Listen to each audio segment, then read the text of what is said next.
warming makes us a coastal state.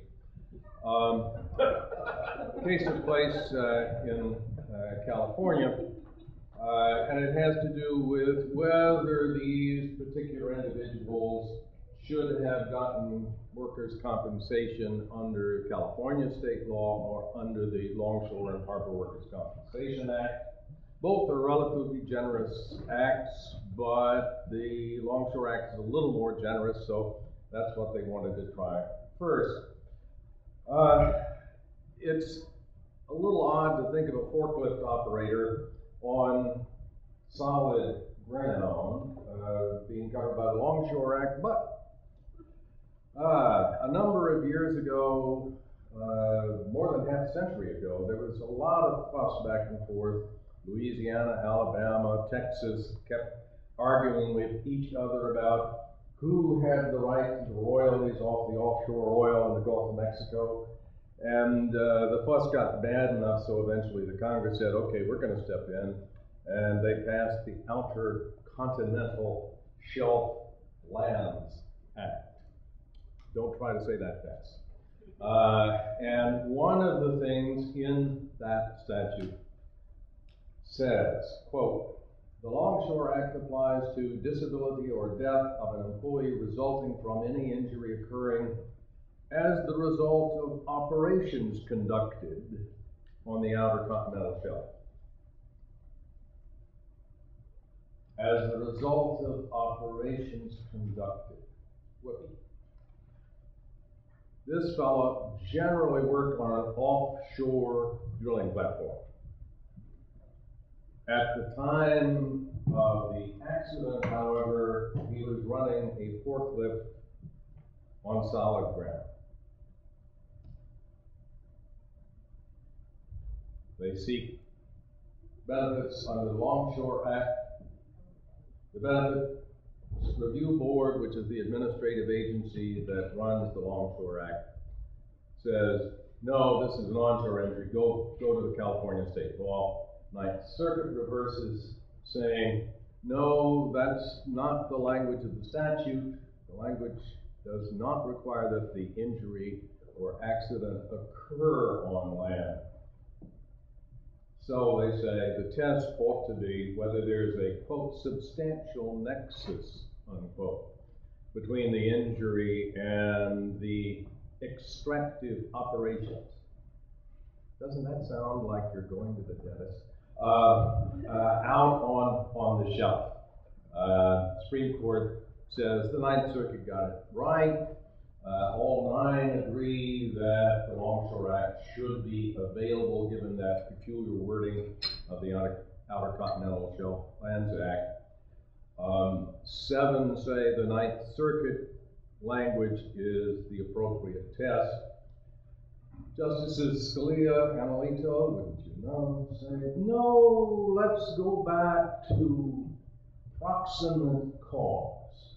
Well, we have at least 5 lawyers in the room, and you remember how long we spent on Paul's graph and the concept of proximate cause. And Alito and Scalia say this is going to clear it up and make it easier. Forget it. At any rate, we're not a coastal state. This is one of the 2 decisions that may actually have some long-term impact. This is an ADA case. The school, in essence, fires an employee because of a medical condition. And the school is run by a church. Does the, quote, ministerial exception, unquote, apply? Well, what is the ministerial exception? You get ministerial exceptions written out in a lot of statutes. And the statutes, in essence, say this statute doesn't apply to certain categories of employees of churches. And the statutory language pretty much defines what that means. And by and large, it's not too difficult to deal with. This, however, is an exception not in the statute itself. It's one that the Supreme Court has developed because of its concern about possible violation of the free exercise clause of the First Amendment. This is an unusual school. The Lutheran Church Missouri Synod designates teachers in its schools. This is a relatively conservative branch of the Lutheran Church, as either, quote, called or, quote, lay. Now, if you're going to be called, you must complete a program of 8 courses and pass them, be endorsed by a local district of your church, pass an oral exam, be, quote, called, unquote, by a congregation. Now, here the plaintiff started working in '99 as a lay teacher. She had not been called. The principal says, oh, you're good. You ought to be called. And so she takes the 8 courses. 8 courses, but she got through them while holding down a full-time job in less than 7 months. So perhaps the 8 courses are not terribly challenging. I don't really know their content. She passes the oral exam. She gets the necessary endorsement and is, quote, called, unquote. She is labeled then a commissioned minister. She continues to teach at the defendant school for the next 5 years, performing the same duties she used to perform as a lay teacher, although now she's a called teacher. Then in 2004, and this is how the Disability Act gets into the Act, she develops narcolepsy. Now, I thought it was just my lectures weren't keeping my students interested, but apparently a lot of them suffered narcolepsy for many years. At any rate, you just fall asleep uncontrollably. And it's difficult to be an elementary school teacher and keep order in the classroom if you do this. So she left that fall, and she then goes to her doctor and gets treated. And in February of the following February, she comes and says, I'm ready to come back. And the principal didn't think she was, and said, well,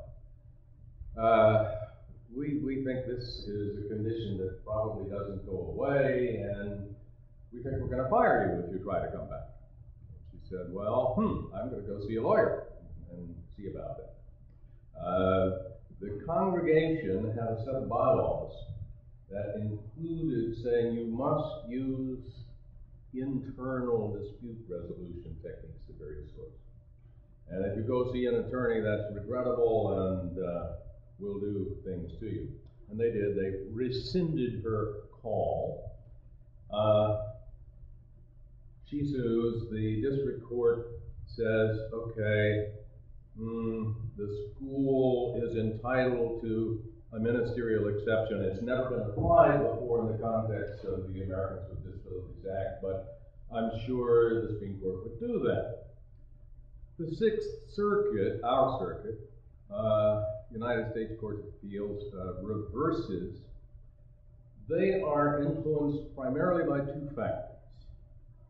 First, her work as a called teacher was essentially the same as her work as a lay teacher. And second, only a small proportion of her time went to anything that could be considered religious. At most 45 minutes in a day, and in a good many weeks, considerably less than that. The Supreme Court says, yes, we haven't decided before whether the ministerial exception ought to apply to this kind of employment law statute, but yes, the district court got it right, and the Sixth Circuit got it right. Yes, there is a ministerial exception available. Then the court says the way the Sixth Circuit looked at it isn't quite right. The Sixth Circuit had emphasized that part of the First Amendment that thinks in terms of freedom of association, freedom of exercise. Obviously, applying the ADA doesn't interfere with the ability of that church to do its thing. The court says, no, that's not the right approach to take. And here is what they adopt. It's what we in the law school teaching world call a mushy factor test. And this is about as mushy as you can get. We are reluctant to adopt a rigid formula for deciding when an employee qualifies as a minister. It is enough for us to conclude in this, our first case, involving the ministerial exception in this context, that the exception covers this plaintiff given all the circumstances of her employment. Boy, that tells you a lot. What circumstances? The church held her out as a minister. They called it that. The church issued her a diploma of vocation. I can show you where to get one on the internet. We won't go there. According to her, the title Minister of Religion Commission. That, by the way, on the internet costs a little more. The congregation prayed for her. Well, my mother used to do that for me, and I don't know that it did a lot of good. The congregation undertook to review periodically her performance of ministerial responsibilities. She was required to take a, quote, significant degree of religious training, followed by a formal process, unquote. Thus, her job duties reflected the role of conveying the church's message and carrying out its mission. End of quote. Now, I don't mean to make too much fun of the court here, but if you look at those factors and you think of a group that would like to put together a fake way of making all your workers ministers, it's not all that hard if you just apply the language that the court itself uses. Now, I'm sure these are sometimes odd people, these justices, but they're not unintelligent. They have to know this is open to the potential for abuse, so they know that another case or two will be coming on this sort of issue. They say the circuit court decision erred in 3 ways. Failed to see any relevance in the fact that she was commissioned minister. Gave too much weight to the fact that lay teachers did essentially the same thing that she did, and to the fact that she spent relatively little time in religious matters. The issue before us is not one that can be resolved by a stopwatch. Love that. There are some interesting concurring opinions. Justice Thomas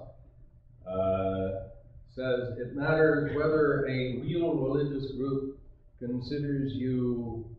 seriously considers you to be a minister. He's obviously heard of Universal Life Church and been on the internet, and he knows, oh, this is slippery.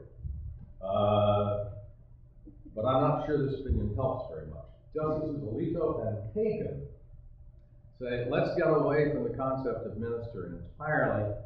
Here you have what we think of as a true religious group that has that kind of history. And they said you have to use alternative dispute resolution. And that we ought to decide the case that way. Well, we have the ministerial exception. It applies now to employment discrimination statutes, whether it's in the statute or not. And good luck on predicting outcomes in individual cases. Coleman, fairly close case. The Family and Medical Leave Act, as you all know, calls for 12 weeks of unpaid leave for various purposes. And some of them involve the care of dependents, and one clause, subclause C, calls for 12 weeks of unpaid leave for the employee's own medical condition. Background. This is a suit for damages, not just an injunction.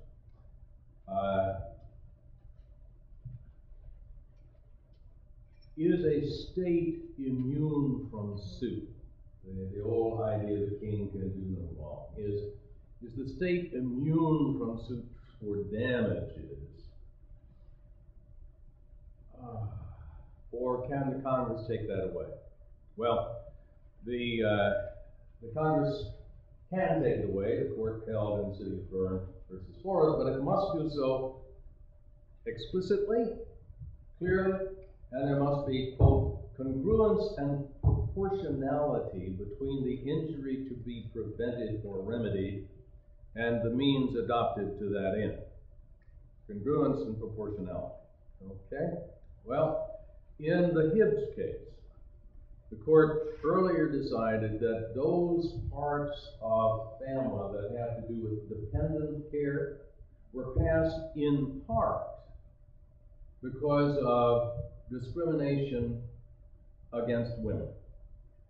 And therefore, under the 14th Amendment to the Constitution, the Congress had the power to take away the state's immunity. Now, this time the court divides in one of those ways that makes it hard to count noses. Justice Kennedy's opinion announcing the judgment gets 4 votes. He says, Bourne still remains good law, Hibbs is good law, but when we get to the self-care provisions of FAMLA,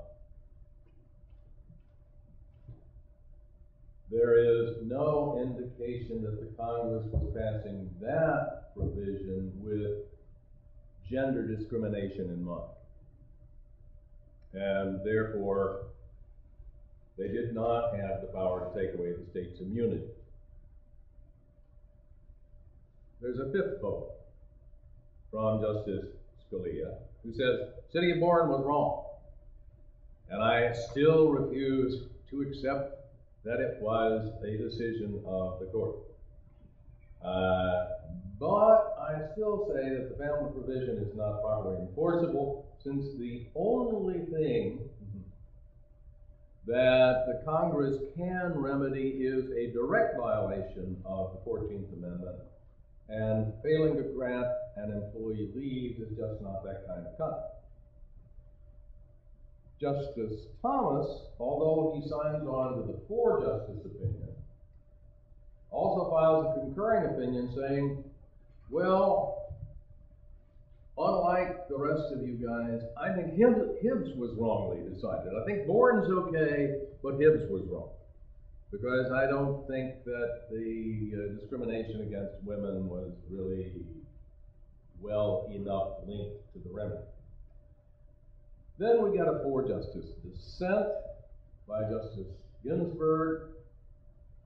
Yes, City of Bourne sets the proper test, but there was also a congressional intent to remedy discrimination against women in the self-care provision. Why? Because only women have the medical condition we know as pregnancy, which prevents participation in the workforce for many people for a substantial period. Well, if you add it all up, you have Justice Scalia off by himself, not an unusual position. Then 8 justices who say Bourne is right, 7 who say Hibbs is right, but the rest of them don't agree about what is congruent and proportional. Good luck. Okay, second Longshore Act case. This one might have some relevance because when the Congress needs a workers' compensation act to apply to some federal enclave somewhere, their typical practice is to say, okay, here apply the Longshore Act. I'm not sure just why, but that's what they do. And there is this cap that applies to the benefit you can get, not for permanent total disability, but for permanent partial disability. And the cap is computed as twice the average weekly wage for a certain period of time. It's recalculated each year. And this can make some difference in periods when inflation is beginning to get a little out of hand. Here, the injured worker says, my cap ought to be $1,114.44 a week. And the Benefits Review Board said, no, it's only $9.66 a week. The language involved is not all that helpful. The cap is to be applied that is the cap for the fiscal year in which the injured worker is, quote, newly awarded compensation, unquote. The injured worker argued that awarded meant a formal order, and there was no formal order in this case because for the first period after the injury, benefits were paid voluntarily, so there was no proceeding before the Benefits Review Board, no formal order. And that's true in 90% or more of Longshore Act cases. The Benefits Review Board said it's the cap for when you were injured, and the Ninth Circuit affirmed. The court affirms what the Ninth Circuit did and said, yeah, it's when you become entitled to benefits that sets the cap. One justice, Justice Ginsburg, says, no, it's not quite that simple, and she would actually apply 3 different caps to this particular individual, depending on the particular circumstances of the time. But 1 vote out of 9, I don't see that going anywhere. Following the Civil War, we got this, the Civil Rights Acts passed, and this provision, Section 1983, provides an action for damages against people who, quote, under color of state law, unquote, deprive people of their federally guaranteed rights. Well, in order to prevent constant litigation against government officials, the courts long since developed a so-called, quote, qualified immunity, unquote, from liability in a 1983 action. You lose the immunity if it is shown that the government official in question knowingly violated a clearly established statutory or constitutional right at the time that the official acted. So what you have to have is somebody who knows the individual is entitled to a different sort of treatment and goes ahead and mistreats them anyhow. Then you lose the immunity. But just making a bad judgment call, no. Well,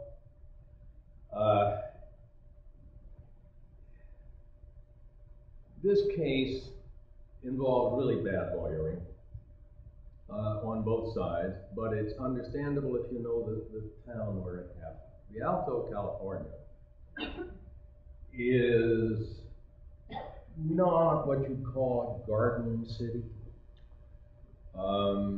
It's part suburban Los Angeles and part industrial city. The taxes in Rialto are very high. Why? Because they're financing environmental lawsuits. They're paying for environmental lawsuits against some of America's biggest corporations, Dow Chemical, Monsanto, Westinghouse, you name it. It's that kind of town. Well, they have a very, or had at this point, a very macho fire chief. One of these toxic spills occurs, firefighter is told by his doctor, stay off work 3 weeks because I just want to sort of watch you, essentially. Well, this didn't please the fire chief at all, or some of his fellow firefighters who thought he was being a wuss. And they hire private investigators to follow this guy around. He goes to Lowe's or Home Depot, he buys 4 rolls of insulation and carries them home. And the investigators report this and say, look, this guy, he couldn't be sick. There's no way he could be sick. He's insulating his house. So they have a formal hearing and they hire an outside attorney. The local Jed Marcus comes in to help the fire chief. When the hearing is going on, the employee on leave says, yeah, I bought the insulation, but I'm not going to install it. I don't have the physical capacity to do that right now. The attorney says, okay, let us search your home. This attorney and the union attorney had a thing going. And as soon as the management side attorney says this, the union attorney jumps up and says, Fourth Amendment, you're trying to search a person's private home and you're threatening him, and you can't do that under the Fourth Amendment.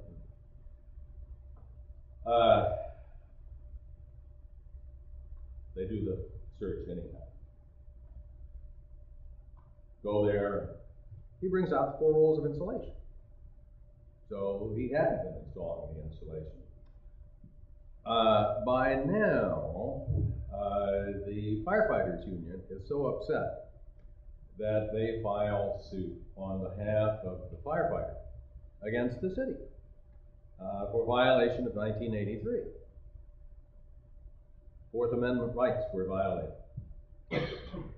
Everybody in sight says, we're immune. You can't sue us. Including the management attorney who'd been hired to help out in the case. The Ninth Circuit said, oh, okay, everybody else gets the qualified immunity, but this hired gun lawyer, this Jed Marcus guy, doesn't. Because he's not really a government official, he's a private attorney.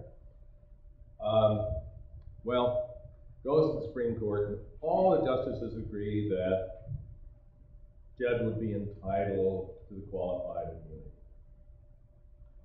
because he was acting essentially in concert with government officials, carrying out government duties. It's in keeping with a lot of cases to say this guy's entitled to qualified immunity. One problem was a 1997 decision saying prison guards at a private prison weren't entitled to Section 93, and they had a lot of trouble distinguishing that case. One justice, Justice Ginsburg, says, okay, entitled to qualified immunity, but when we send this case back down, look a little more at whether these people really did threaten this firefighter. And if they did, there is a loss of that qualified immunity, and there's pretty clearly a Fourth Amendment violation. This is the other case that has some real substance to it. It has to do with fleshing out the requirements of the Hudson case for public sector unions. I can see Donna perking up. An odd case because of the timing.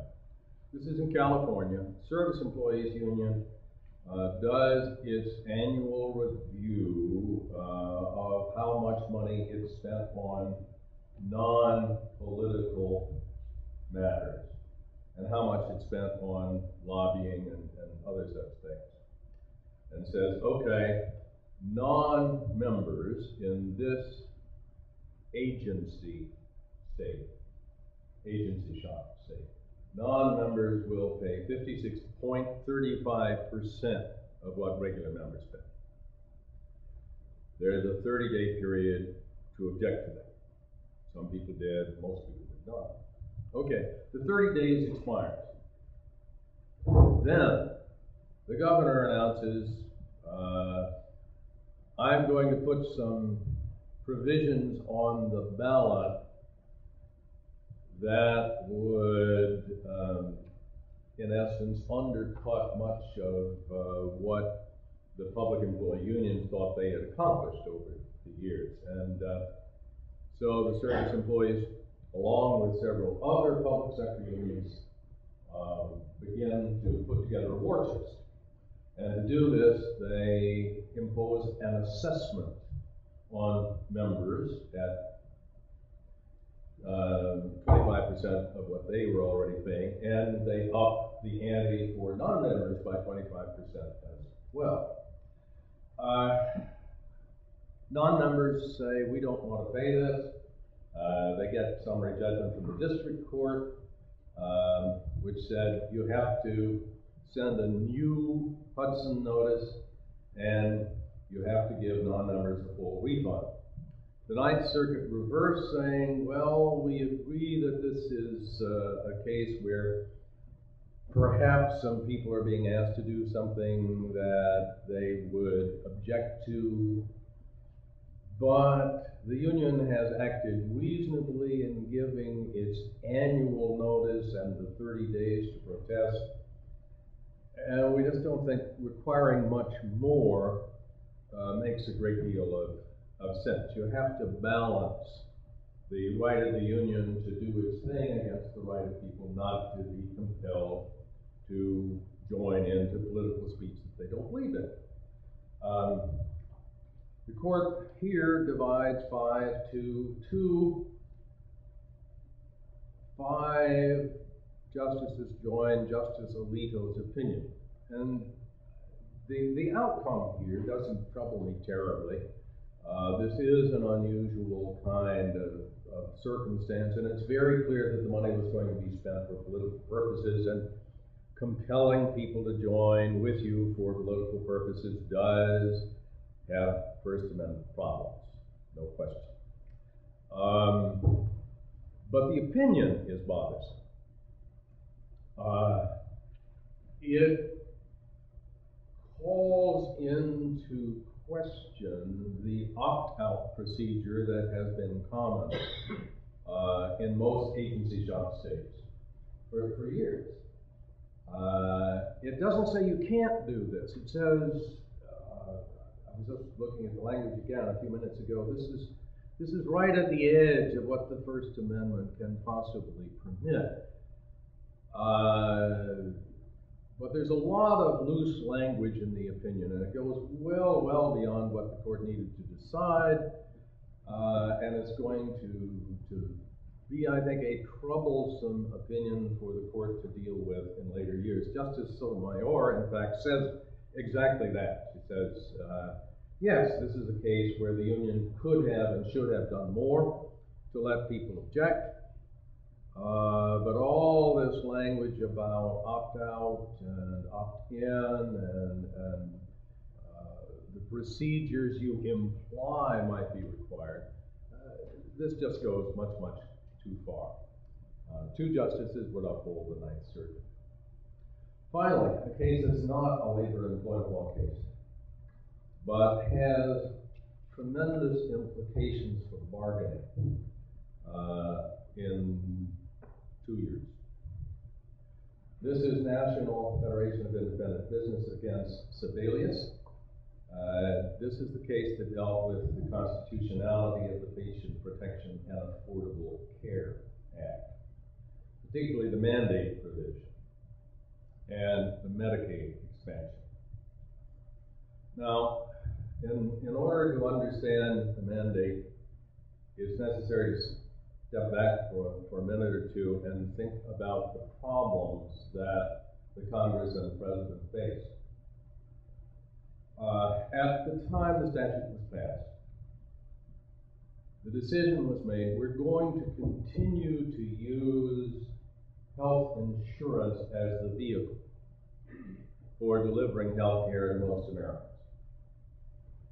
because we think the single payer system just isn't going to fly politically. We tried that under the Clinton administration back in the 1990s, and we don't see any reason to think that a single payer system would work now politically any better than it did then.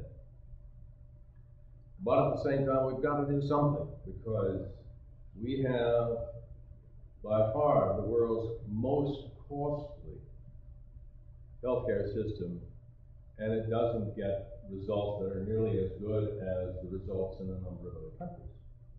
Why? Inefficiencies. We use emergency rooms too much for non-emergency illnesses and injuries. We have tremendously high administrative costs. So much of the money that is paid for health insurance ends up going back to the shareholders or to executive compensation and not to the provision of care. There are lots of people who don't have insurance coverage, and it's difficult to get coverage for many diseases that much need it. Why do we have these problems in an insurance-based system? Well, there are three basic problems. First is adverse selection, and this is a problem from the insurance company point of view. It's the phenomenon that the people who you really want to buy the insurance don't, and the people you'd rather not have buying your insurance want a lot of it. And as I say on the slide here, you want to sell life insurance? I'll tell you where you can sell it in a second. Go to the cardiac recovery unit in any hospital and talk to those people. They'll sign on the dotted line for as much as you'll sell to them. But you go to the fitness center with all those 20, 30-year-old males trying to get the kind of six-pack abs that will attract the attention of Joan Hill and other people. They're not interested in life insurance. They're not going to buy life insurance. Adverse selection. So what do? That's the reason for the mandate. The rest of the statute deals with other things in large measure. This is the other side of the problem. In order to make a profit, what an insurer wants to do is to limit its risks. And it does that in two ways. By cherry picking, you sell your insurance to people who work 40 hours a week because they're going to be pretty healthy, right? You don't go to Joe's Bar and Grill at 11 o'clock at night and sell the insurance to those people with my kind of belly. You cherry pick. And then if the wrong people nonetheless insist on buying your insurance, you put in what we call inside limits. You say we don't cover pre-existing conditions. We don't cover HIV/AIDS. We don't cover a whole list of things. Okay, now how do we deal with this? After a Supreme Court decision, Southeastern Underwriters case that said the Congress, not the states, has the power to govern insurance. The Congress handed most insurance regulation back to the states, and that's the way it's been ever since. The states have limited cherry picking and inside limits to some degree. Some states more than others. New York, Pennsylvania do a pretty good job on inside limits, for example. Texas, an insurance company can issue almost anything it wants to. At any rate, there is that tradition of regulation. So the inside limits and cherry picking provisions, nobody ever questioned. The mandate they did. Gets to the court, 5 justices say this is not within the Congress's power to regulate commerce. I frankly find that portion of a couple of the opinions they just don't understand adverse selection and why it's so important in this particular kind of business. And why it was so hard to get that across in argument, I don't know. But at any rate, you got those 5 votes. But because the Chief Justice was willing to shift away from some of his colleagues with regard to the taxing power, the mandate gets upheld on the basis of the congressional power to tax. The Medicaid expansion is struck down. Now, why do I mention this in the context of this kind of conference? Because once the regulations are out about what can be done in terms of legitimate insuring practices, that's going to be the background for bargaining for the rounds that begin in 2013, 14, 15, 16. And then in 2018, there's going to be the question of what to do so that the so-called Cadillac plans trim themselves down enough to avoid a special surtax. So there's going to be a lot going on in bargaining, and any of you who have bargaining responsibilities need to be very careful in tracking these regulations as they come out. Well, I've taken longer than I should have already, but I'm going to say one more thing.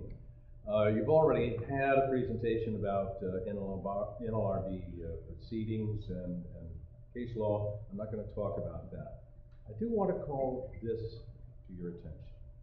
Here's the membership. Because of the resignation of Member Flynn after the supposed leaks to the Romney campaign, we're left with a 4-person board. The chair has a term that expires in August next year. Member Hayes, Republican, has an appointment that expires December of this year.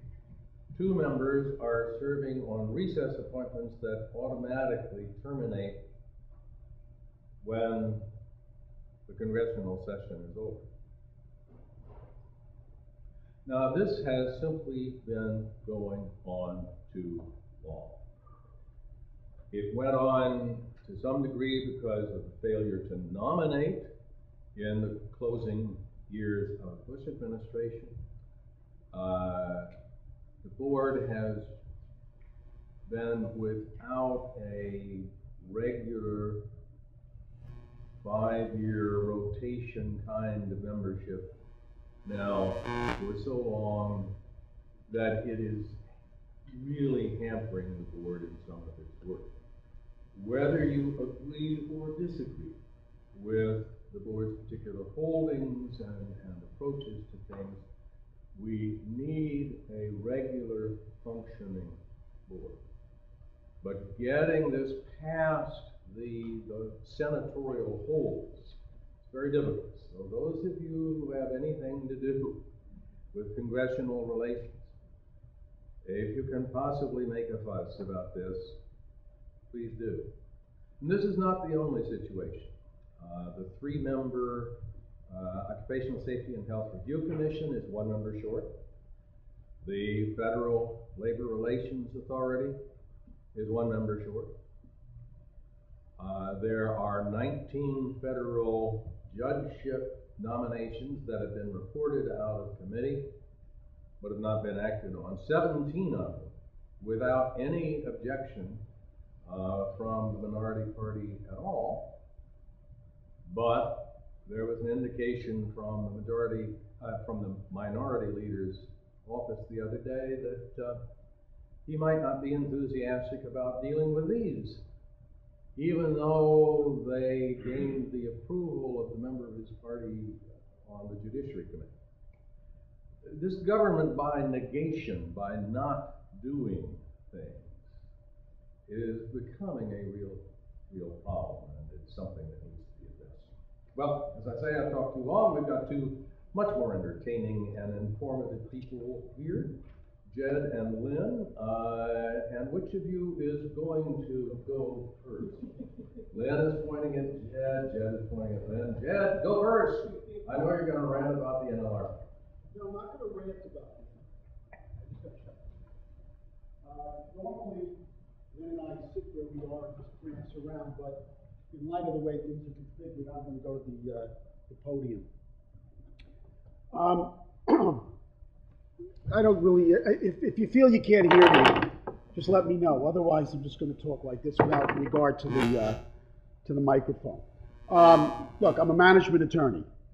I have been coming here for years. I make no bones about where my bias is, but I've tried to at least shoot straight about what I think and where the board is going.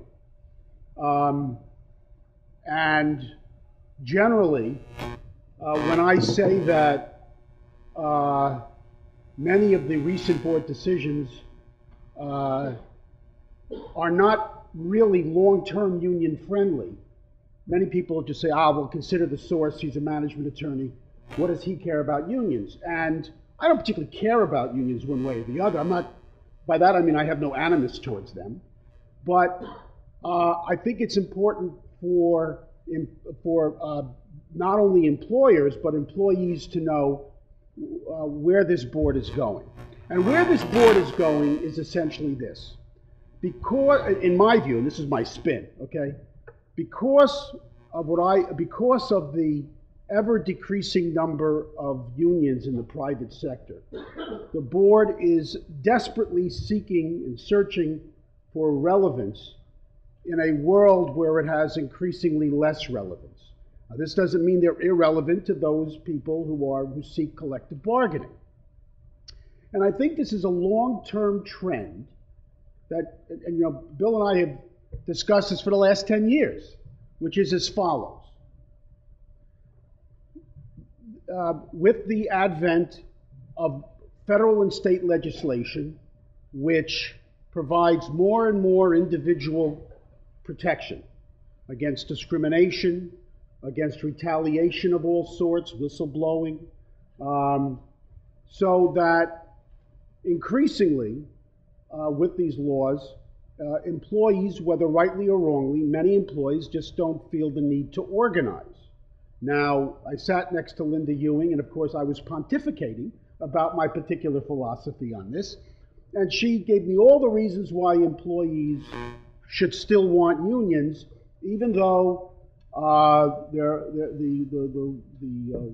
statutes in the federal and state libraries are chock-a-block full of individual rights. And I listened and I said, that may be true, but the statistics don't lie, which is that those arguments are falling on deaf ears. Now, again, I'm not making an argument against organization. Now coming into the fray is the National Labor Relations Board, which is increasingly, just this year in 2012, becoming much more aggressive in the non-union workplace. In your little goodie bags is the thumb drive, and I guess that's where the article is that I wrote, that will be published, that discusses this. Although I'm sure Lynn will disagree with me, I think that this is a trend that I would find disturbing if I were with a union and trying to organize the unorganized, because the board itself has made it very clear that it intends to get into that space. It intends to be the government agency which is going to represent the unrepresented. Now, how do I know this? Do I have some magic pipeline to whoever's on the board on any particular day? The answer is no. All you have to do, number one, yes, thank you. Yes. All you have to do, number one, is go to the website. There is now a website, I'm sorry, the NLRB website, which has a web page, and it is dedicated to the unrepresented. Now, they don't use it in those words. What they talk about is protected activity. And I'll get to that in a moment. I'll give you a brief overview. But what they're telling non-union employees is, look, this is the first thing. Look, if you feel that your rights to engage in protected activity is being violated, come to us. And here are the ways your rights can be violated. And all fine and good. So that's the first thing that's going on. And in conjunction with that, in the last, year, the board has come out with a number of, the general counsel, number one, has come out with a number of policy statements regarding employer policies in the workplace. Now, we very often refer to these as these social media policies, but it's gone beyond that. Social media is just one of the policies. They've gone, the board has taken positions on arbitration clauses, at-will disclaimers, at-will acknowledgments, confidentiality agreements, etc., etc. And all I can say, now I know that we had for those of you who were here Wednesday night, the regional director, Joseph Artilles, gave a discussion, a sort of right down the line discussion of what the board's policy is with respect to social media. And he didn't give you any spin. So this is not my characterization of anything he told you, but this is my characterization of what the board's policy now is. In 9 words, I checked with Bill to make sure it was right. Employees are stupid, employers are evil, and unions are incompetent. Now, what do I mean by that? Well, I want to get back, before I tell you what I mean by that, let me give you just a brief overview of the law, okay? But a very brief overview of the background you need to understand this discussion. And Lynn, please jump in if I've mischaracterized it in any way. I know you would, but that's right. And again, I'm not looking for a debate on the law itself, because I don't think there's much debate. I think I know what the law says. It's where I think the laws go. Basically, there's a case called Lutheran Village. And what Lutheran Village tells us is as follows. And this is very important. It has always been the law that the National Labor Relations Act protects not just organized employees. And I've never argued that it does. The board has always had jurisdiction to protect employees, whether they are unionized or non-unionized, because the National Labor Relations Act talks about engaging in concerted protected activity, whether that activity is, whether you're engaging in it for the purposes of collective bargaining or otherwise, focused on terms and conditions of employment. So the issue often comes up, well, what about work rules? Can work rules, can an employer's work rules violate the National Labor Relations Act, irrespective of whether or not you're union or non-union? And the board's test is essentially as follows. I'm going to compress it a little bit, which is, obviously, if the rule expressly states an animus towards union and says something like, and we're going to fire you if you call a union up and bring them in. Okay? That would be an example of an express, unambiguous rule which would be punishable under the National Labor Relations Act. And if you were fired for violating that rule, you would file, among other things, a charge of discrimination. But what about rules that don't expressly state it and might seem or be neutral on its face? Okay? And so, well, let me give you an example. Don't talk about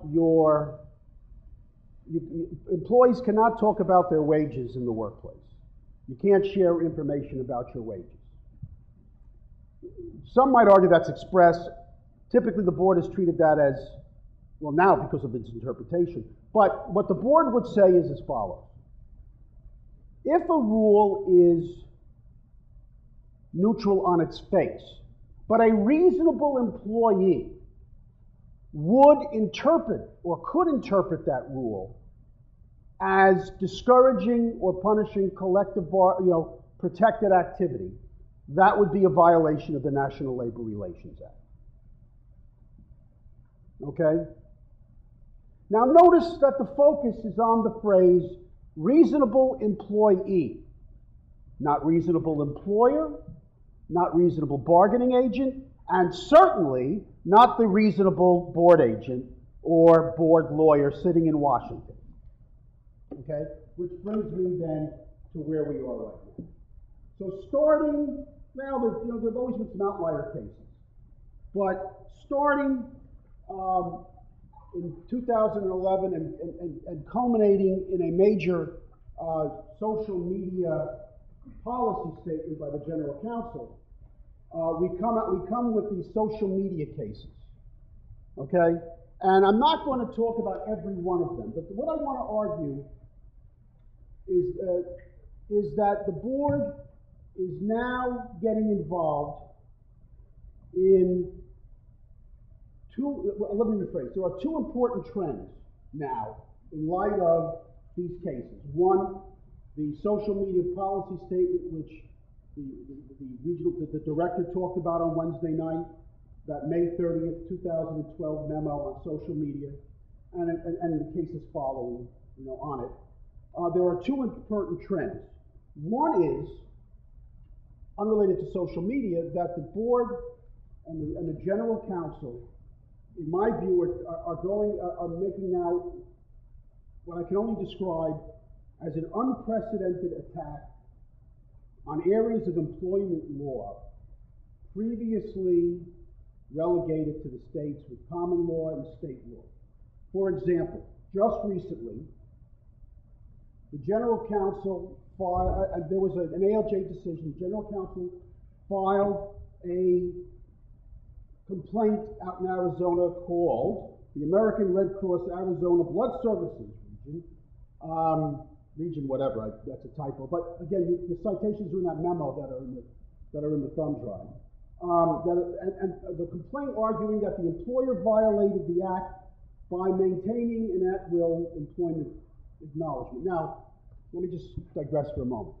For those of you who may not know,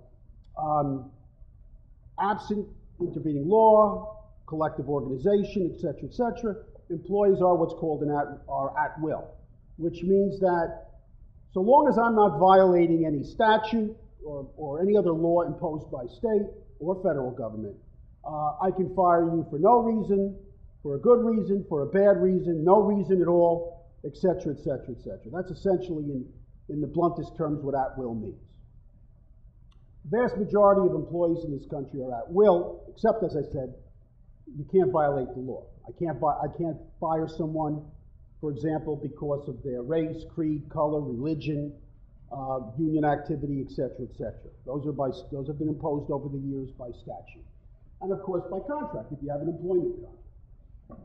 Typical with a lot of employers that you then have a handbook, and many employers ask you to sign what's called an at-will acknowledgement.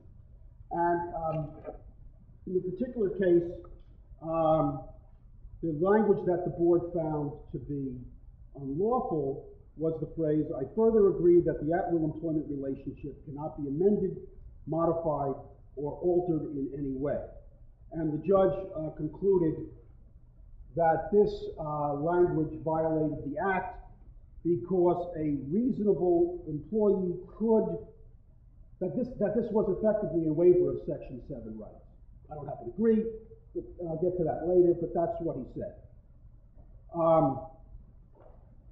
Subsequently, in an advice memo that was just issued on October 31st, the acting general counsel has sort of backtracked just a little, stating that you can what made that clause illegal was the fact that the employee was being forced to acknowledge that nothing could change it. But if you had a clause that said, well, no manager, I'm an at-will employee, and I agree that no manager, supervisor, officer, or anybody connected to the company can change my status. Okay? So I don't know where we're going with that. I just see that coming down the pike. I have my own view,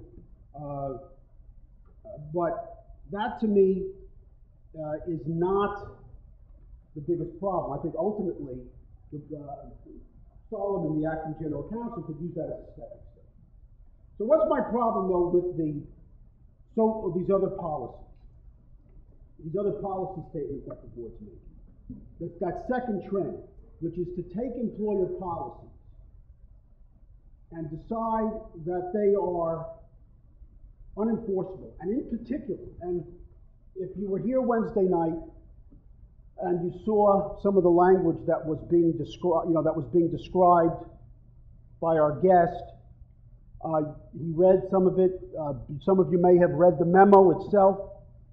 Many of the policies, in one form or another, despite the labels on them, many of the policies being attacked by the board and being held unlawful were policies dealing with courtesy and respect. The Costco case, which you may or may not be talking about, I saw you had the case on the desk. On September 28th, the NLRB issued a case involving Costco, which, among other things, held that a policy which asked employees to maintain courtesy and respect for customers and not use derogatory or defamatory language, held that to be unlawful. We'll get to that in a moment. But my problem is that this interpretation, okay, has rendered many of these, what I'll continue to refer to as courtesy and respect, policies unlawful. And their rationale is so tortured, and I don't know what else to put. I mean, it's in my view unreasonable. And as one regional director, whom I talked to about this, said, you have to understand what's happening. They haven't changed the law. They just have moved the line in terms of how they're going to interpret the facts. And what they've done is take all these rules, okay, and make them unlawful, basing it on what they think a reasonable employee would think. Although in none of these cases, and there have been a couple now, in none of these cases has the general counsel ever been required to produce, nor has the ALJ or the board subsequently been required to actually examine any objective evidence in any particular case that any particular reasonable employee would actually construe a policy in the way that the general counsel construes, which I find rather odd. And there was the dissent in Costco, which talks about that. So, but here's what I want to do. I want to, rather than just talk about the rule that they found illegal, I want to quote from the same memo that our guest did Wednesday night, and I want to quote the rationale in those memos. So, for example, there was a confidentiality agreement, a policy, prohibiting employees from releasing confidential guest, team member, and company information on social websites. They held that that was unlawful. According to the board, this restriction would reasonably be interpreted as prohibiting employees from discussing and disclosing information regarding their own terms and conditions of employment, as well as the conditions of employment of employees other than themselves, activities that are clearly protected by Section 7. Now, you have to assume that the board believes that whenever an employee is asked to sign a confidentiality agreement, that they don't know what the employer means, that the employer doesn't know what the employer means, and that every employee believes that that means that they can't talk about their salaries to each other. Absent an express statement, now there are policies that have that, and the board has correctly ruled them unlawful. But remember, it's what the reasonable employee thinks. And I can assure you, having done a search on the NLRB website, on Lexis, and on Bloomberg BNA, that the cases in which the board, we're talking about the so-called board expertise, that the cases involving someone being fired prior to this year, prior to these 2 years, that the cases of an employee being fired for violating a confidentiality policy and nothing more. There are so few out of the tens of thousands of cases issued by the board. Okay? And when I asked our guest on Wednesday night, okay, do you know whether the NLRB has a social media policy applicable to its own employees? And he didn't know. Of course, I knew. And he said, well, and I said, and do you know whether it's interpreted, whether it's applied under language doesn't have language which would comply with the May 30th amendment? To which he said, I don't know. I assume that if it did not, I would get complaints from employees. Well, if that's good enough for the board, why isn't good enough for the rest of us? Okay. Now, if you go to the website, now under conference, I'll get to that later. I'm getting ahead of myself. By the way, there's a provision in the social media we talked on Wednesday night. According to the board, it's okay. You cannot have a rule which says you can't steal our logo and use it on the social media. You can't steal. I can't prohibit you from stealing my logo, which may be a registered trademark. Okay? I can't do that. According to the board, I can't, you can't stop me from doing it. Okay. So, it's illegal, for example, for the board to say, for an employee to say, make sure your posts are completely accurate and not misleading, and that you do not reveal non-public company information on a public website. They held that was overbroad. The board found prohibiting offensive, demeaning, abusive, or inappropriate remarks. This is a board that obviously believes that employees and unions are not capable of organizing unless they're abusive, unless they demean each other, unless we defame each other, and we're derogatory to each other. That's the only way people can collectively bargain. This is what the board thinks. They even found it unlawful to prohibit employees from revealing non-public company information, such as, for example, private financial information. You can't have a policy that says that. Now, I know my time is running short, so I'm just going to read you two rationales provided by the board. There was one policy that said, adopt a friendly tone, adopt a warm and friendly tone, don't pick fights, avoid ethnic slurs, personal insults, obscenity, give proper consideration to privacy, avoid topics that may be considered objectionable or inflammatory, and then go on to say, such as politics and religion, and do not defame or disparage customers. All this was found illegal.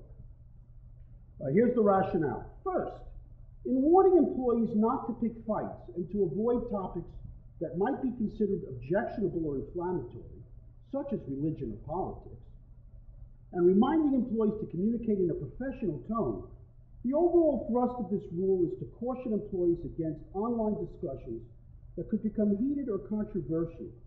Discussions about working conditions or unionism have the potential to become just as heated or controversial as discussions about politics and religion. Without further clarification of what is objectionable or inflammatory, employees would reasonably construe this rule to prohibit robust but protected discussions about working conditions or unions. Is that really what that rule said? Okay. Now there's another. Now given that logic, okay, here's a rule at the outlaw. They ruled, I'm going to skip that just because Here's a rule in Carl Niles Motors, BMW, out of Chicago, where they held unlawful a rule asking employees to be courteous, polite, respectful, and to use language free of profanity. They held that to be illegal,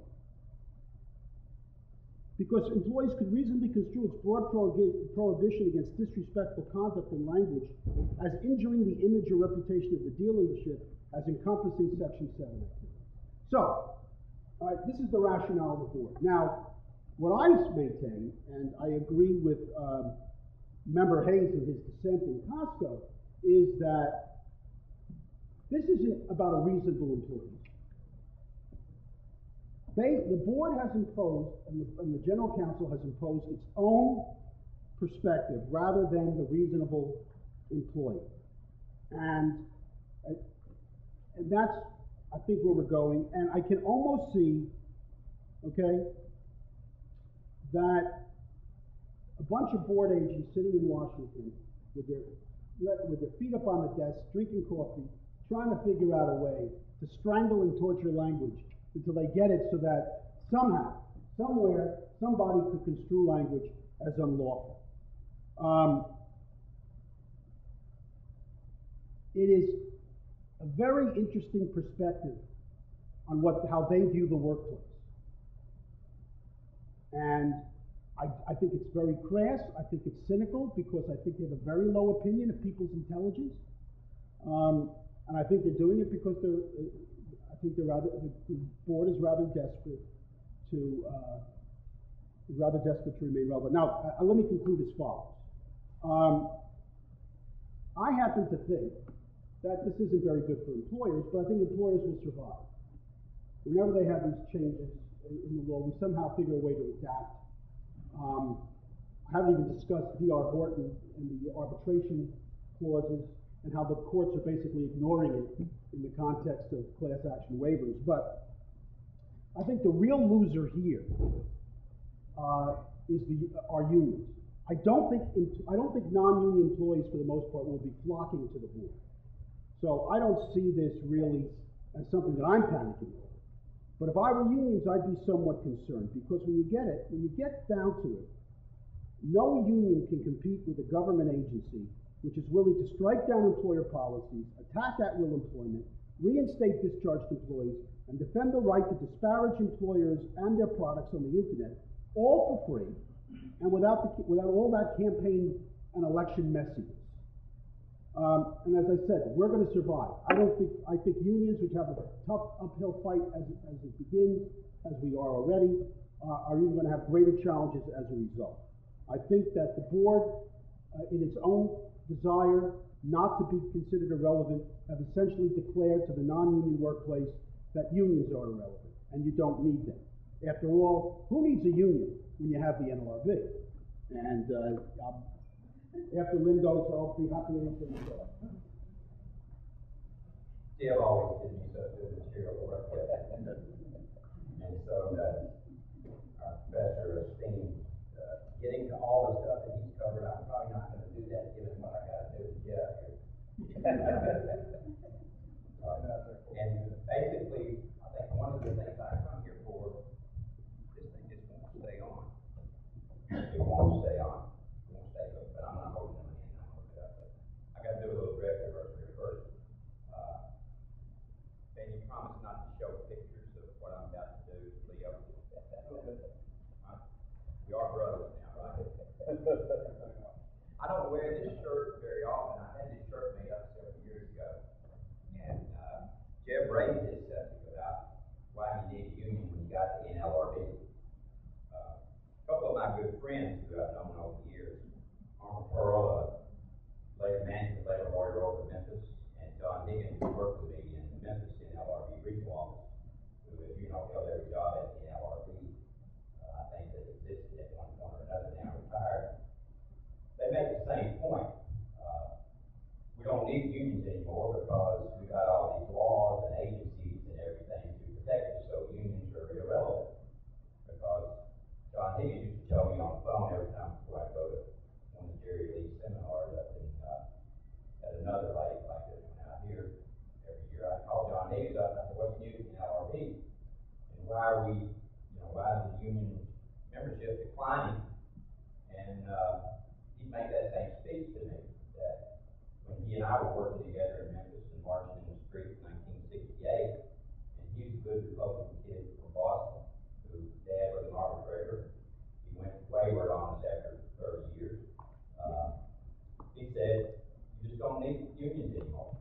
So I made this shirt up over the years. Now, Dan, I want you to understand, I did draw through this Pace logo and I wrote USW up here. Okay? So Leo won't let me wear this shirt anymore. We've been merged for 8 years and I know that. So, but this is basically what I say about people who don't understand why we have things. And I just want everybody to know it's the union, stupid. And some people don't like that message. They don't think that'll get us any members. We'll read it for people. Okay. Okay. Way back there. All right. Turn around. It says, I why a union? The 8-hour days, paid sick leave, family leave, overtime pay, weekends off, paid vacation, civil rights, retirement benefits, health and safety requirements. There. Thank you. Now, I wanted to do a slideshow once. What I'd like to do is I'd like to start a TV ad on Union Appreciation Day when we have it, that kind of scrolls down on one side, USW, UAW, IPT, IUOE, all of our acronyms, CWA, just kind of start scrolling down the screen. And then followed would be the acronyms of all the EEOC and NLRB, all the other acronyms of every law that we got passed in the last 4 decades. And then put that message at the end, it's a union stupid. And just run it one time a year, spend a bunch of money on it, and see whether or not that would get the message across. I don't know if it would or not, but that's one of the messages that I wanted to deliver to you guys today. You guys are crowding up here. I got a bunch of papers up there. I should have just pulled out a BlackBerry here.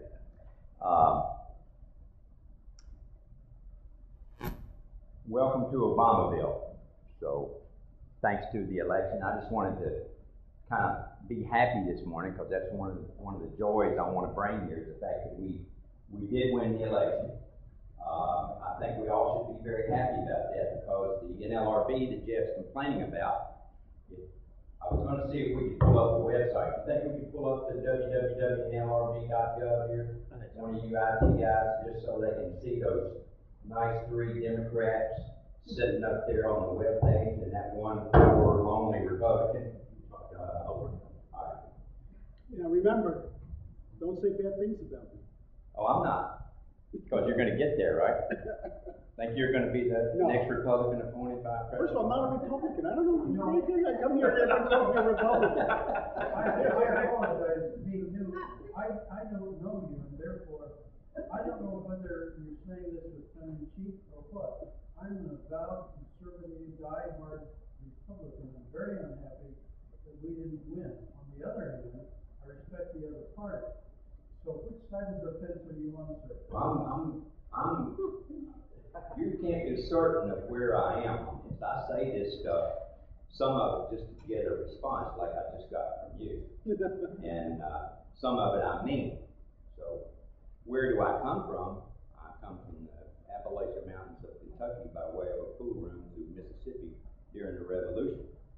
I arrived when they put 3 kids in the dam down there for trying to register people to vote. So, and then I went to work for the Labor Board and was NLRB local union president and national treasurer. And then I've gone to work for all these other unions, many of whom are in the room, 3 of which I'm a member of. Thank you. Y'all hold up your hand, member brothers and sisters. Is it not NLRB.gov? NLRB.gov, www.nlrb.gov. How much time do I have? Oh, I know what you mean. It says there's a problem with the website security certificate. Can y'all hear me if I hang that mic right there? Y'all hear me okay? Yeah. All right.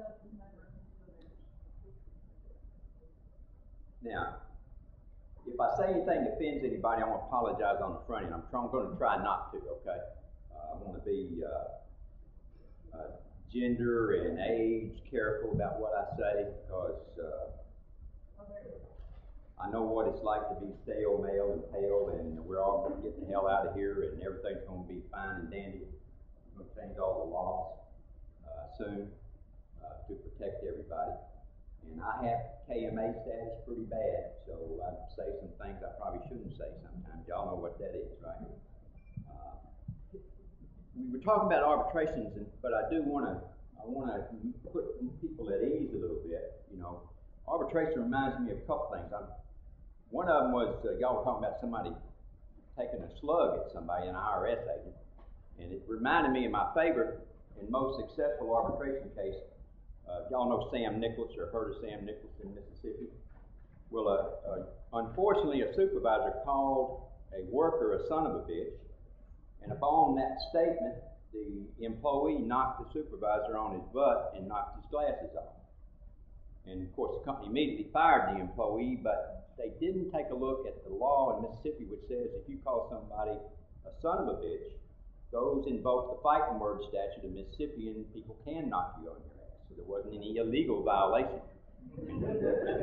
And to allow him to stay fired would have violated the Mississippi law. So they had to put this gentleman back to work. So I don't know if the IRS agent had that kind of protection or not, or anybody relied on the law that you have a right to knock a fussy customer on his ass if he's saying the wrong things. It depends on what state law says, I guess. Another arbitration, I know we're all worried about things. I mean, I'm just saying we've got either personal, financial, health, family, we've got physical cliffs, we've got Sandy, global warming, end of stale, male, and pale, demographic optimism going on by young people. We got 6% union membership. We got Obamacare coming at us. We got Tennessee is seceding, and by the way, they might just secede with all the Confederate states, and then we will have a coastal line, right, so that we can apply this case to that you talked about. We got no corporal punishment. We have corporal punishment in Tennessee by statute. All these things to worry about. And it reminded me, because I was coming here to talk about arbitration, I think one of the best lessons I ever learned, in arbitration, and a very experienced arbitrator. When I was much younger, and a lawyer like Jeb and I were up, and we were just going at it. Well, we just giving one another a hard time, and everybody's wringing their hands in the room. The clients were nervous. And the arbitrator said, "Y'all hold on a minute." So the arbitrator reached over in his briefcase, reached down in the briefcase and took his time and took this rock, natural piece of stone out, and set it on the table. And as we fretted and worried and our minds were troubling us, he said, "Y'all know how long that rock's been on this earth?" And we said, "No." And why would he be saying that? He said, "About 1,000,000 years. And then he reached over and got the rock, didn't say another word, gave no explanation, and put it back in his briefcase. So that's just one of the lessons from an arbitration that I learned. I want to pass along to everybody in the room. That this hand-wringing and problems that we face, it's not irrelevant, but there are other things to think about.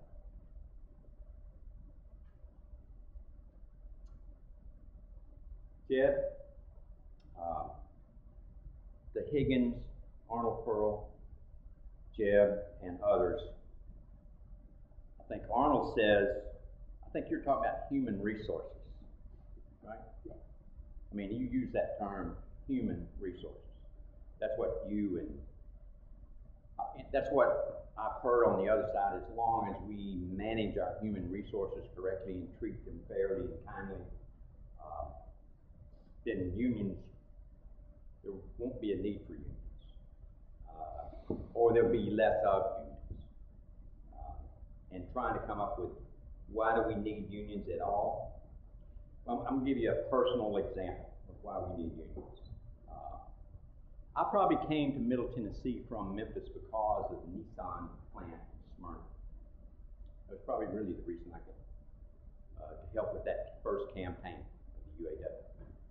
I think when I showed up there, the employees at General Motors were making somewhere around 23, 24 bucks an hour, and increasing plus benefits. It might have been 30. Now I'm talking 25 years ago. I'm not talking about today.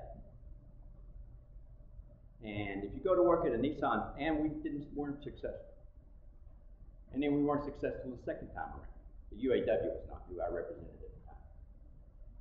So from $23 an hour 25 years ago, today if you go to work in the Nissan plant in Jackson, Mississippi, you'll first go to work for a year for a subcontractor at $9 an hour.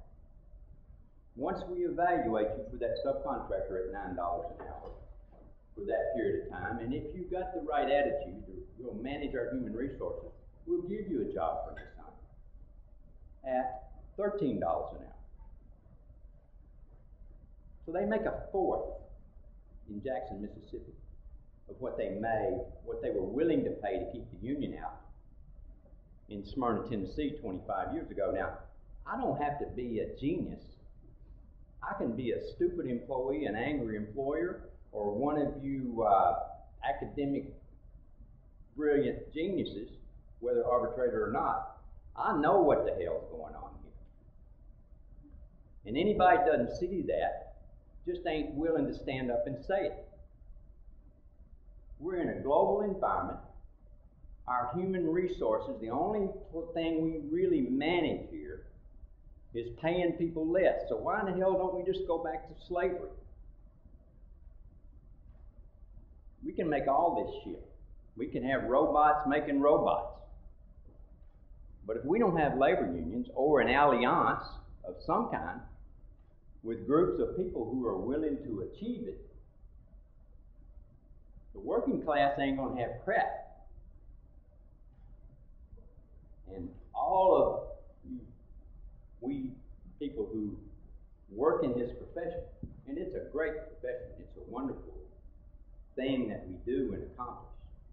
But if you believe that we're not headed in the wrong direction or somebody will take advantage of that, let me talk about hostess just a little bit, which I've been involved in. I was running a little late this morning.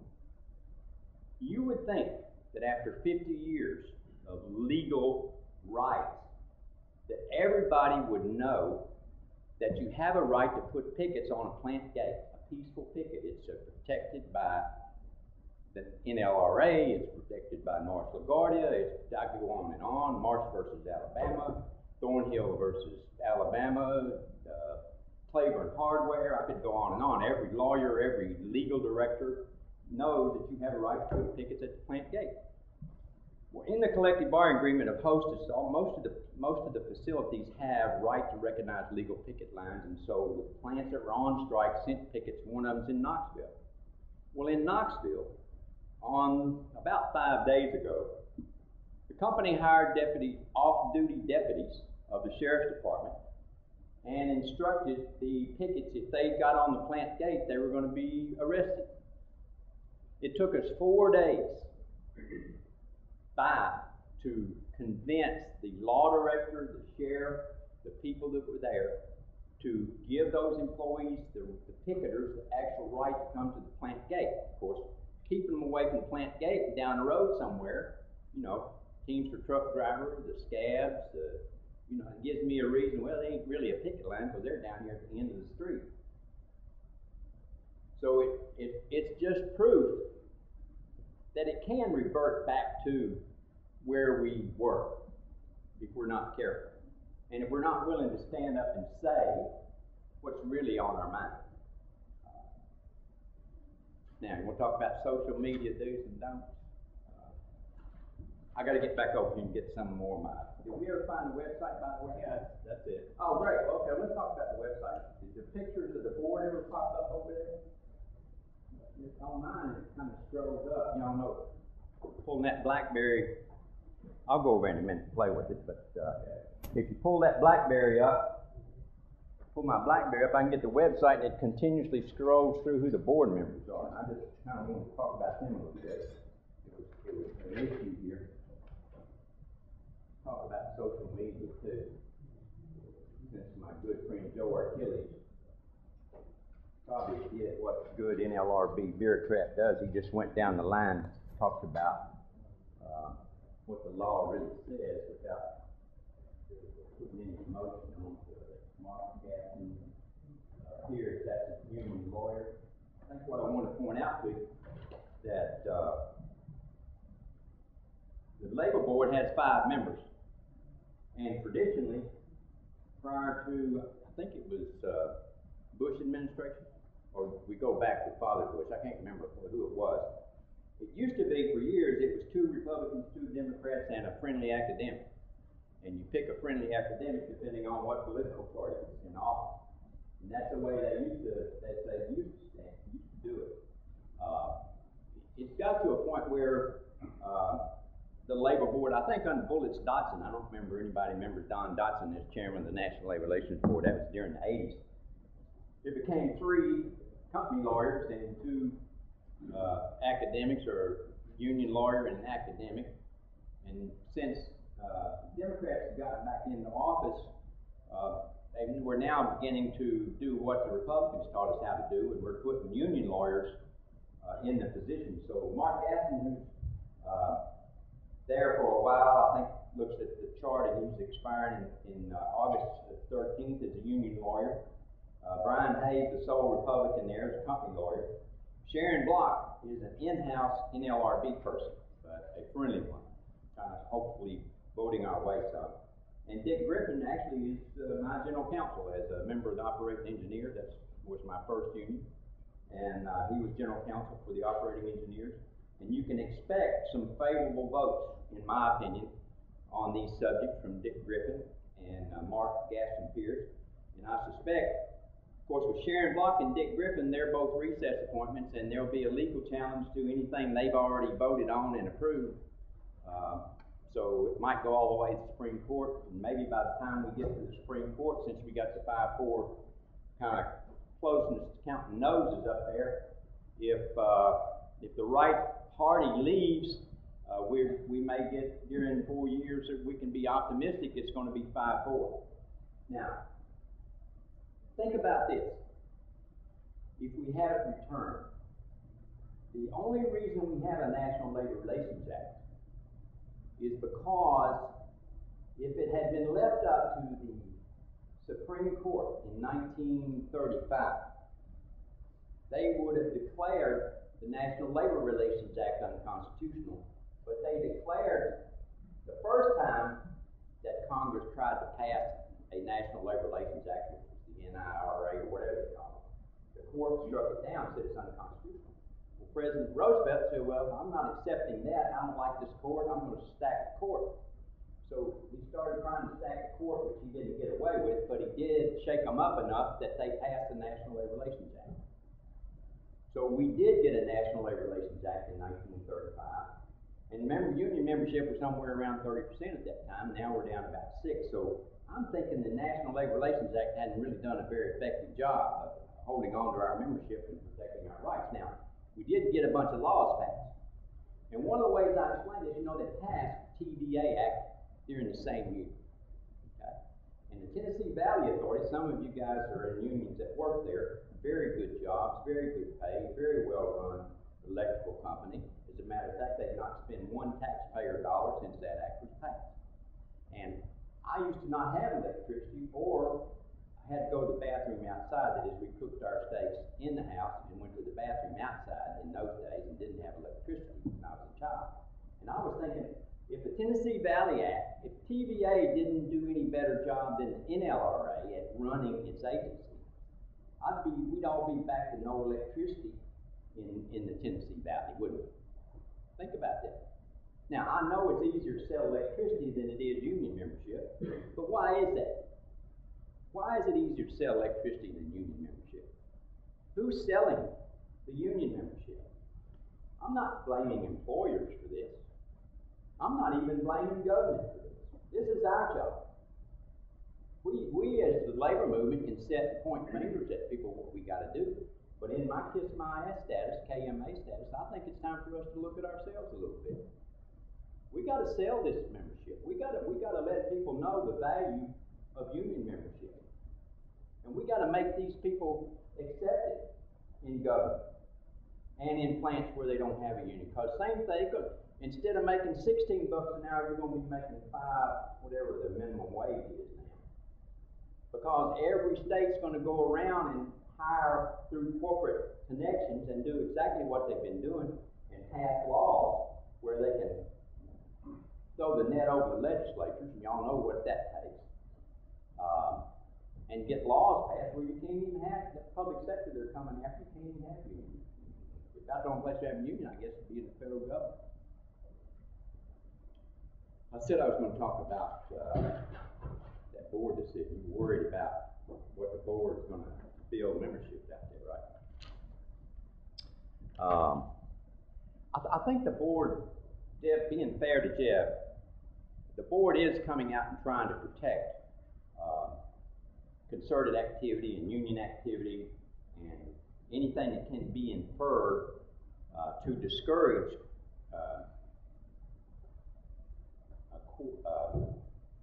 union activity. The board's taking a close look at it. Now, and I think that's what Costco, they waited on Costco till September the 7th, I think it was, when it came out. They had a lot of other pending stuff, so they tried to, I think they tried to clarify what they wanted to make sure what they were going to do on September 7th in making this decision. But the rules at Costco basically were keeping employees. You got to keep in mind, this social media is like being on the sidewalk. It's akin to, you know, it's not, you know, I'm not in the store. Okay? I'm not in the store talking to customers. Social media is about, I'd make you mad, Jeff.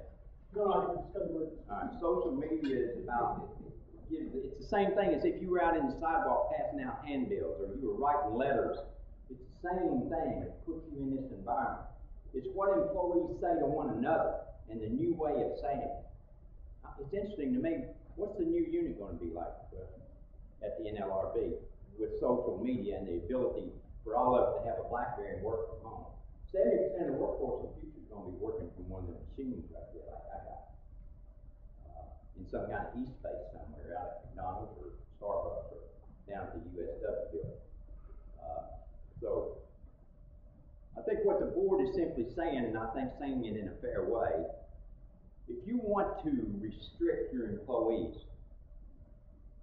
from having communications where they might talk about wages, hours, and benefits in a way that would be considered conservative activity or union activity, if you want to restrict that or narrow that down the way they address it to customers, you got to let them know what you're talking about. You can't just put that sentence out there and say, well, that's it. If you want to give them examples, you could actually, I think that's what the General Counsel's memo says, and I think that's what the cases say, and I know that's what we people who are talking about it say.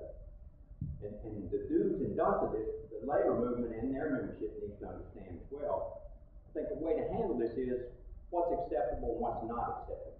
That is, if you want to send out there, and you know, particularly if any of your clients want to put out there, it's okay if y'all want to belong to a union, it's okay if you want to engage in collective bargaining, but we don't want you disparaging our customers or doing any of that. Now, no, most of them are not going to do that. But I think you can clearly say the type of thing that gets you in trouble, attacking a customer, attacking a product.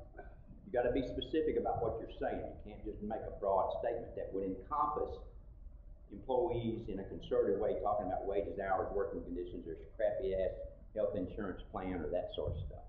And I think that's all going to flush out. There'll be do's and don'ts about that. So I don't think we need to wring our hands about that. But I do believe that it's the job of the NLRB and it's the job of our president, it's the job of the new agencies to come forward and help us save the labor movement. And I think it's our job as a labor movement to educate the workforce, educate employers that there is value in having union membership, having higher wages. We have a better country, we'll have a better world if the workers participate in that. And you know, I don't want to, the things I say, and I am sometimes kidding and sometimes I'm not, and y'all can probably tell that, but I do believe that we have ways, we have employers with whom my clients negotiate with and with whom I negotiate with, who we are very competitive with. Any scabby, ready, import, shipping company, if that's what we sit down in a room together with and figure out a way to do it, We need to be on the side of our employers who are willing to sit beside us. And the fact that we may get in a serious squabble over wages, hours, and benefits, whether we have a defined retirement or not, if we get in a room and talk through all that and work at it, we can compete with the best of them around the globe. But we got to get some laws that protect us, and we got to keep those laws that protect us. So having said that, if I missed anything I wanted to talk, I want to ask you a question. No, well, let me grab my notes on what the Supreme Court said over here, because I do have a couple comments on that. Go ahead and ask me a question. No, it was purely informational. What if anything is happening with something that I do think would help unions, with the board's proposed regulations on elections and speeding them up? They have the board has passed a set of executive orders about speeding up the elections, okay? And they will follow through on that. That's just been held in abeyance, I think, I don't know if there's a date, but we are going to have quicker elections. We are going to have less bureaucracy to get to an election. They're going to speed it up some. Now, how much that helps us in the organizing campaign, I'm not sure, but there won't be seriously long delays. The board's going to cut through the red tape and move an election along, bam, bam, bam. I think you're going to see a lot more of that. And I think you're going to see a lot more of our unions out organizing in this environment. We feel more protected. We feel like it's going to go quicker. We feel like one of the things I could have talked to you about was under 302, nobody's going to try to prosecute you for entering into a neutrality agreement because you're getting something of value to a labor organization. You've probably seen those papers. There are 3 cases out there where the Justice Department went after some people for giving a thing of value in a neutrality agreement. It's some pure spooky stuff out there. There were 2 or 3 things I want to say. These are just quick things about these Supreme Court decisions. And of course, you know how I feel about I mentioned the coastal. We're going to have a new coast, so Tennessee is going to get to be included in that specific operations case. So, the fact of the matter is, using the proximate cause standard is going to be easier than the other standard, because the nexus standard, that's just as fuzzy as the proximate cause. But at least we know what proximate cause is, right? Well, I tried to figure it out for about 46 years. At least we have a bunch of decisions we can point to. Right. We know we've had a lot of law on that already. We don't have to figure it out. Now, on the Hosanna Tabor Evangelical, school, that was a school, not a church. I'm really scratching my head over this one. And this guy, Walter Dillinger, who defended one of these respondents, he actually taught at the Ole Miss Law School when I was there. He was one of the 6 Yalees that Josh Morris brought down there to invoke some free political thought at the University of Mississippi during the Revolution. And Walter kind of gone the other way too, So, a good Duke student. A ministerial exception, you saw in the case they talked about whether or not ministerial was more Christian than it was these other religions, and I don't know why that didn't. I was wondering, can we have a Darwinism application or a secular appointment to fit that? And I think if this lady had something other than narcolepsy, like if she'd had cancer or something more realistic, sometimes the facts make people go the wrong way. So but I'm really surprised. I'm very surprised by that decision. 45 minutes of teaching, and they call you a preacher, and people pray for you, and that gives you a ministerial exception. 45 minutes. I represent a number of nonprofits, including religious organizations. Right. And I'm going to agree that that case is a mess. I've read it several times, and the problem with the way the ministerial exception is conceived, is understood, is that it's broad enough. I mean, it's been around for a while. This is not a new. No, its application in this context is right. new. But for example, I've argued in cases not as crazy as this, but the problem with understanding the ministerial exception is it doesn't necessarily have to apply to ministers or to those who are ordained or somehow take on that role. It could be a teacher, but I represent a company that makes matzah, okay, and to make Passover matzah, you have to, it has to be prepared in accordance with Jewish law. And so there are certain rules, although I guess they're BFOQs, but in terms of for Passover matzah, bakers have to be Jewish. Okay? Technically, the ministerial exception, as it's previously been understood, it's not clear that that would have applied because Manischewitz is not a church, it's not a religious organization, but it manufactures goods whose only use is as a sacrament during a religious observance, among other things. At other times it doesn't, with application for this. So it's actually much more, they took a confusing situation, a confusing area of the law, and just made it worse. There's got to be another solution somehow to that whole subject to me. I don't know exactly what. I got the solution. All right. We'll have the second Americans with Disabilities Amendment Act that will go in and fix this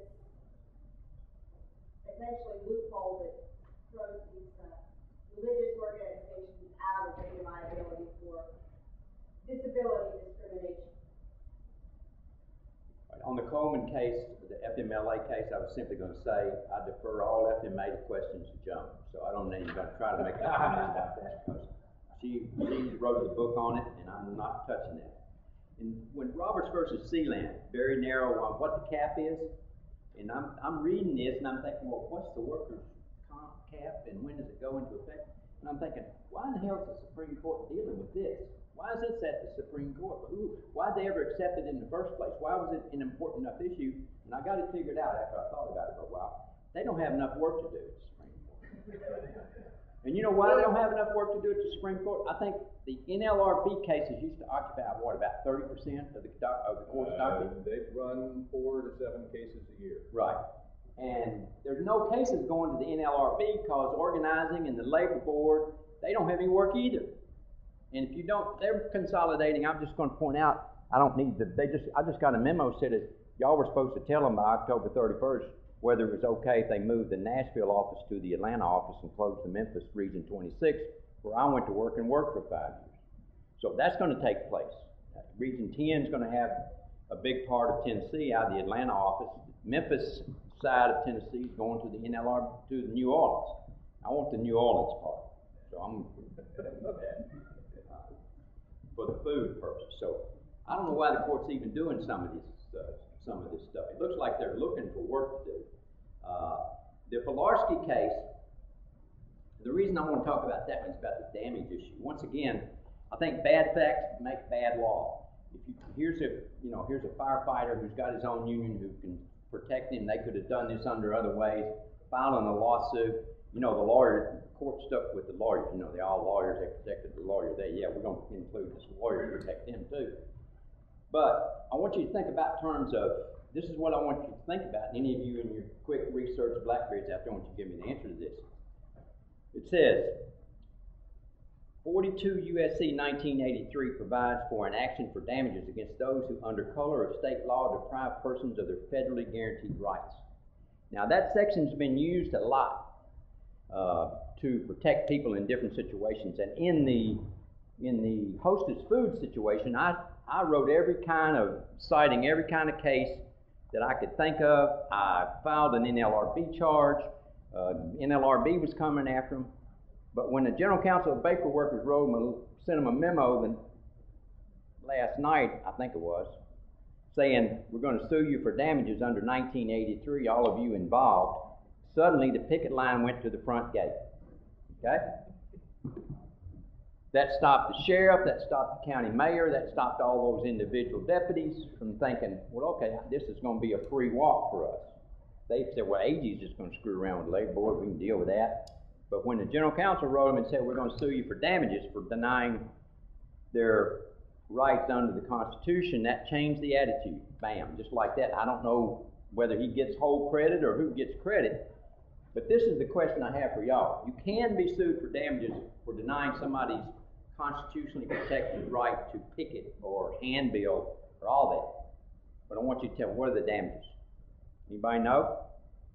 If I take away your right for 5 days to picket or handbill or engage in free speech somewhere, are there damages of any kind? word is nominal. Nominal. Now, might get punitive if you got any kind of damages at all. You can't, there's no emotional distress unless you got a psychiatrist that'll say you got emotional distress. Or you got to show that you have some kind of compensatory damages. Well, I'm thinking, I like the direction of the courts. Some courts' direction was whatever value is placed on your denial of benefits by a jury, that should be the instruction. But that ain't happening. They ain't accepting that. So I'm not sure what the damages are going to be or if you can even get any. So, all right, I'm done. It's been great being with you guys.